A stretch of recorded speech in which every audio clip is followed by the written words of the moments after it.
As kids head back to school, it's time to talk about kids in sports. There are so many benefits to being an athlete, but it can also come with its challenges. This week, we take a closer look at what student athletes and parents need to know to make it a successful school year. From how much is too much when it comes to sports and extracurricular activities, to what are the limits for parents and how do you know when to not push your child and how to prevent burnout. A lot of times we have overachievers because we start to subconsciously compare ourselves to others. It's all straight ahead on Prescription for Life.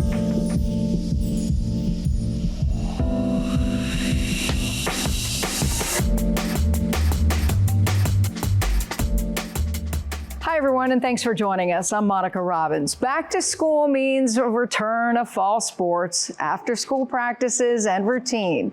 Experts say sports help children get much-needed exercise, make friends, learn teamwork, and even improve self-esteem. Athletes also have their own set of challenges, from pressures to perform, intense schedules, to practices, and physical injuries. It's not surprising that sports can take a toll on anyone's mental health. Take a look at a competitive swimmer who had to overcome injuries to get back to doing what she loves. All right, so here's what we're doing. We're gonna go 6 rounds, 15 meters all out. The rest is easy on 120. This is how the day begins for Olivia Slavinsky for about as long as she can remember. Since I was a baby, I've been in the water. From a mermaid in a bathtub, now a shark in the water. With mental toughness required of distance swimmers. You just have to find a way to lock in, stay connected with your body. Her bedroom wall a testament to years of success, but it doesn't tell the whole story. A multi-sport athlete, she made time for lacrosse too, and it was there in March of 2021 that Liv's greatest battle began. All of a sudden, I just felt immense pain. I felt a pop, and I could not get up. A torn ACL in her right knee. After surgery, the road through PT and recovery, bumpy. 2 more procedures addressed scar tissue and patella tendonitis. By June 2022, Liv was in the home stretch, just in time to attend swim camp in North Carolina. On the first night there, we were playing beach volleyball. I misstepped in the sand while going for the ball, and all of a sudden I felt that pop in my left knee. Convinced it was only a tweak or sprain, she prepared to swim the very next morning. And while I'm sitting on the pool deck, I push myself in with my right arm, and it just slips behind me and dislocates. 2 major injuries within the span of 12 hours for a young athlete who spent the last 15 months rehabbing. Another torn ACL, and now a torn labrum in her shoulder. Also damaged, her spirit and confidence. I was scared I would re-injure them or hurt them again somehow. Some of the work, like we do with a lot of athletes in that case, revolves around the perception of the injuries, the fear of movement, getting back, some of just the distorted beliefs that you have in our thought processes that don't reflect reality. Setbacks during her first ACL repair brought Liv to Cleveland Clinic sports psychologist Matthew Sacco. She would need his help again. Triggers, including hearing about or witnessing injuries, feeling soreness, pain, or pushing her rebuilt knees. During breaststroke, stresses those joints. I was freaking out the whole time, even though I knew I was fine. It felt fine, but I still just could not get over that mental jump. Through cognitive therapy, Liv was able to express her fears out loud and work through them with professional guidance. Really is a matter of building some skills around what happens when I am really having a tough day. Then we have some space to maybe re-script some of that. We're talking about, okay, what might be a more healthy, more effective way to think about that? And it takes time. By her Her senior year, Liv was back, a rebuilt body with a mind to match. She's a different person today, grateful and stronger. Just getting help is the best thing you can do for yourself. A new chapter now just weeks away. She'll fulfill a dream of swimming at the collegiate level. I was just so excited to lock it in place. I'm so excited to go there. This fish out of water is ready to dive back in the big ocean that lies ahead. Now to our expert about managing expectations and how much is too much.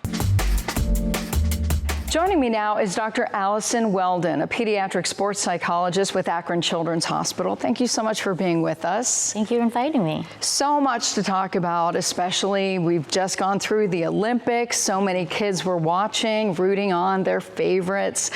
What do you think kids need to take from watching those elite athletes? Well, I think one, the first thing to really remember is that they are just that. They are elite athletes. I think just with watching, it's really easy for us to critique them and feel like we could do better, which, you know, hopefully one day we can, but just remembering that they are elite and that they took a lot of time and training to be able to get out there and perform to the best of their abilities. This is a great conversation starter too for parents and kids, especially for kids who might decide this is the time they want to choose a sport. Yes. So how does a parent kind of walk into that? Well, I think that is tough because I think after this, everyone wants to try every single thing. But I think gauging interests and doing a little at a time. It is better to do one, maybe two sports at a time rather than trying to put your kid in 5, 6 sports, which would be so much to really kind of navigate through, but also just too much on that poor little body of theirs. I think one of the things, you know, we're heading into back to school, and, you know, so many parents want to, you know, we know extracurricular activities are really, really good for kids. How much is too much? I think it really depends on the lifestyle that the family wants to live and the individual, and then how much commitment each activity has. So each activity may have a 30-minute commitment twice a week, which that could be definitely doable to be in 3, 4 activities. But if we have a sport that, you know, you have to practice 2 days a week plus 2 games a weekend, then maybe only 1 at 2 at most. How about when the child starts off with something and then maybe doesn't like it? You know, I'll say this. My parents were like, nope, if you started it, you got to finish it. Yeah, so I'm definitely a proponent of sticking it out. Now, there are definitely reasons why I do think that mid-season we should quit a sport. Obviously, if there's some pretty toxic team environments or coaching, some bullying going on, it's okay to leave then. But if we just don't like it, I think we just got to stick it out. You know, I mean, youth sports is just about 8 weeks, maybe 10 weeks, but high school does become a little bit more challenging because those seasons are definitely longer and they have a whole lot of practices that go on. They're, you know, every day, 5 days, 6 days a week when they come to high school sports. So I would still recommend sticking it out to the end there, unless, once again, the toxic environment, like we can't let our kids go through that, but definitely letting them quit at times is okay. What's the average age and reason a child would come see you? So I mean, I can see, well, I've seen down to about 7 years old. That doesn't happen very often. Typically, my average age is probably middle school, high school age kids. Kids see me for lots of different reasons. So I have the athlete that is coming back from an injury. I am housed in the sports medicine ortho sports rehab floor. So they would definitely be coming from injury, whether that was surgical or just like a sprained ankle or a pulled muscle that they're seeing PT for. Sometimes they'll come see me. But otherwise, I have others that come because they're having a mental block. I have a lot of dancers, gymnasts and my competitive cheerleaders that will have like a mental block with backwards tumbling, tends to be the one. So they'll come to me for a mental block. And then I have others that may come for just wanting to improve themselves and how they can get it to the next level, because we can see sports are physical. That is definitely obvious.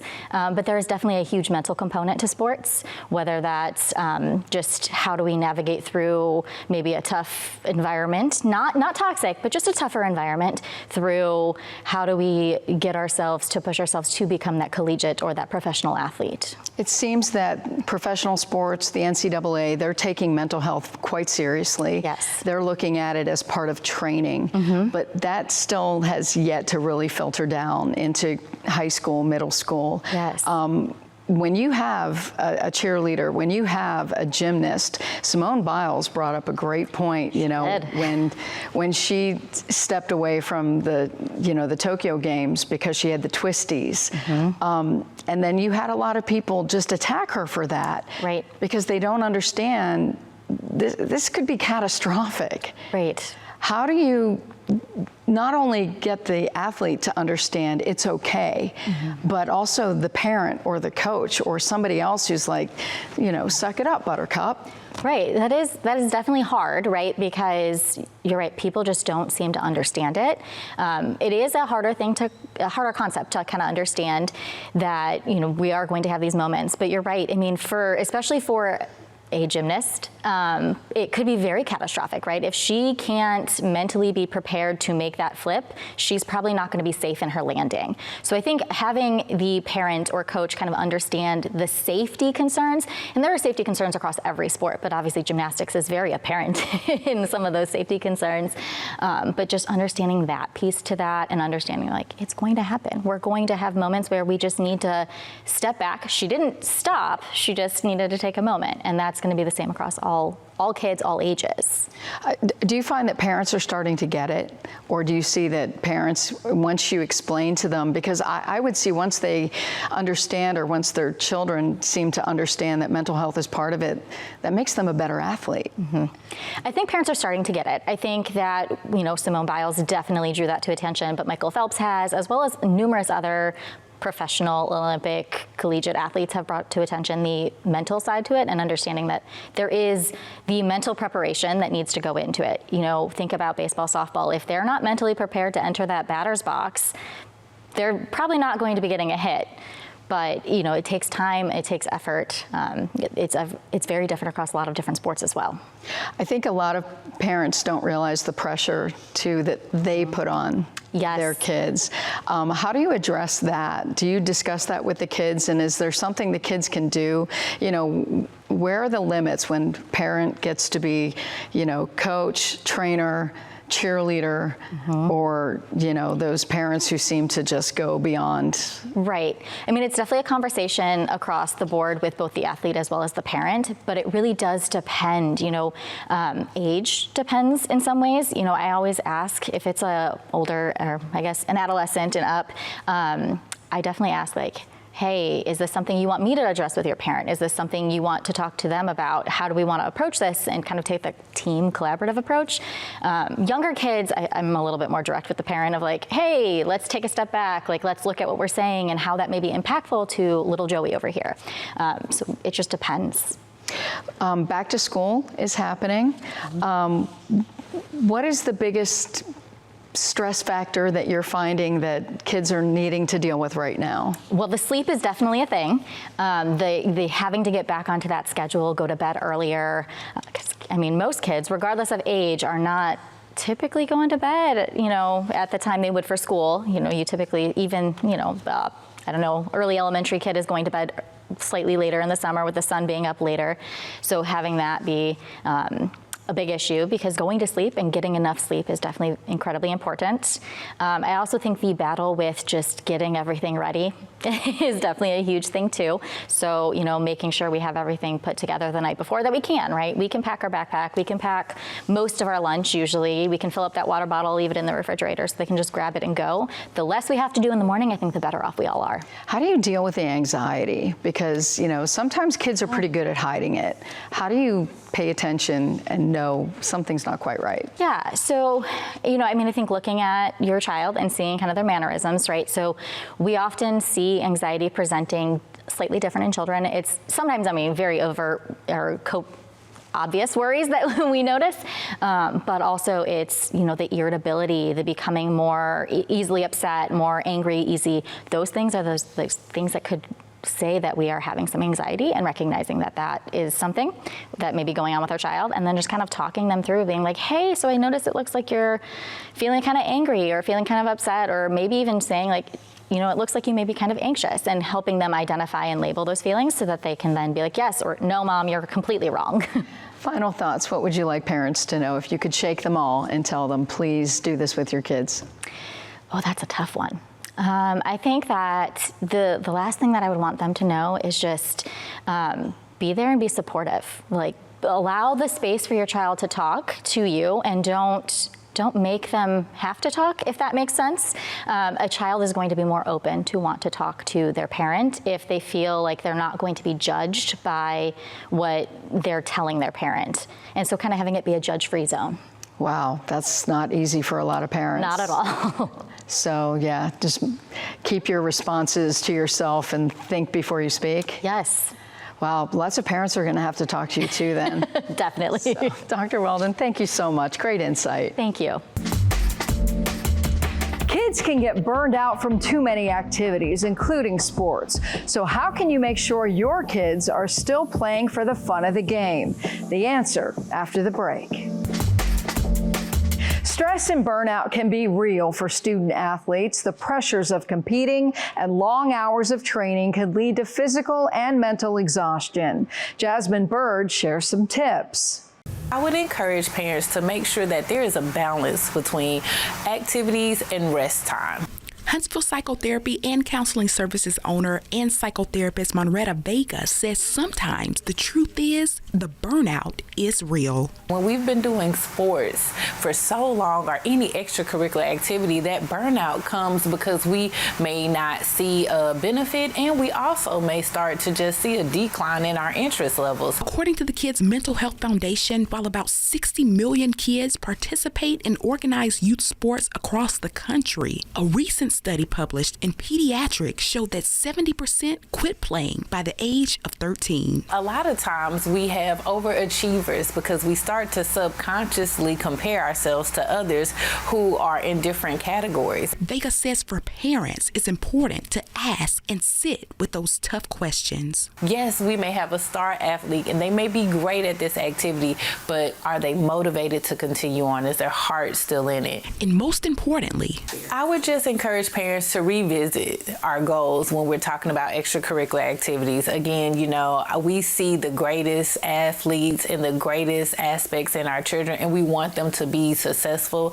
and to enjoy, but check in every once in a while, especially before we go signing them up for the travel or for the next semester or for summertime. Just make sure that they're still interested and identify what their motivation is now. In Huntsville, Jasmine Bird, Fox 54 News. Doctors say kids competing in sports can also experience things like anxiety and depression.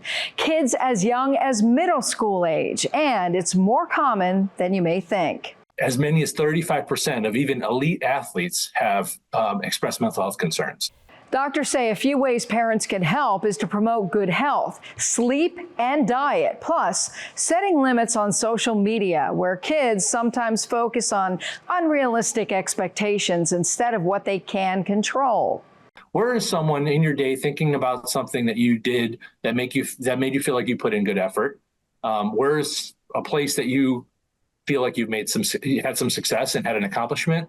And where is a place where you made some progress, where you identified even just a small degree of, I got a little bit better there? And parents shouldn't stress their child's success in sports. It doesn't define who they are. Now, hopefully these tips and advice will help you and your student athletes have a successful school year. That'll do it for this edition of Prescription for Life. Thank you so much for joining us. We'll be back next week with another dose. Until then, I'm Monica Robbins, wishing you and yours good health.